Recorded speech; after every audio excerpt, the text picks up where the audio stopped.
Hello everyone! Today I'm going to demo a chalk art activity that's perfect for middle school. For this project, I'm going to be doing a winter scene and adding some cutout animals, and you'll notice I'm using blues and purples instead of just white. After looking at some images possibly for a reference, start by laying out the shapes that you want to see in your background. Once the basic shapes are there, you can then start adding in your color. I like to go dark to light first. The placement doesn't have to be 100% perfect because you are going to smudge and blend out these colors. Again, you'll notice I'm not using any white at this point in the project.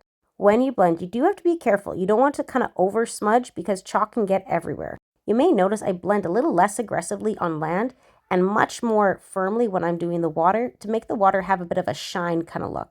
I think it's important to note that after doing your first layer blending, you go back and add more layers. I add dark violet to add depth to my shadows and a light teal to really bring out some highlights.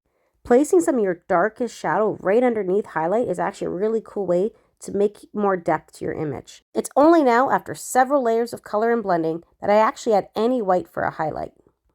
At this point, I use a charcoal pencil to add some trees, a little bit of bush, as well as a tiny bit of darkness right at the edge of my waterline. At this point, I've done my entire landscape and I'm ready to start with the northern lights. Now, one of the most important parts of making the northern lights is actually paying attention to how your lines move and how you smudge them. You don't want to run them just all over the place. You gotta move in the same direction to give it that illusion of bands of light that are moving up and down in the atmosphere. If you're watching, you'll notice I actually sweep up with my finger to make the light drag upwards and kind of disappear off into the distance. As a side note, watch where you put your chalky fingers. You don't want to get chalk where you don't want it.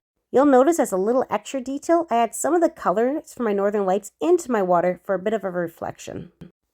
Now at this point, we're actually going to switch gears and we're going to work on the little animal that we're going to add to our image.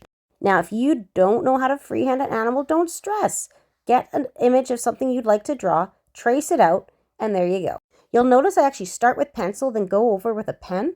And after that, I erase all my pencil lines, so I'm just left with a nice dark outline. Once my outline's complete, I actually go back over it with some pencil crayon and add some darker shadows just to make it again look a little more 3D. Once your shading's done, cut it out carefully. Here's another one I made. And without using too much glue, add it onto your image. If you're a teacher doing this in school, it might even be helpful to get them laminated afterwards so the animals don't fall off. Well, we're all done. I hope you enjoyed and go have fun making your own masterpiece.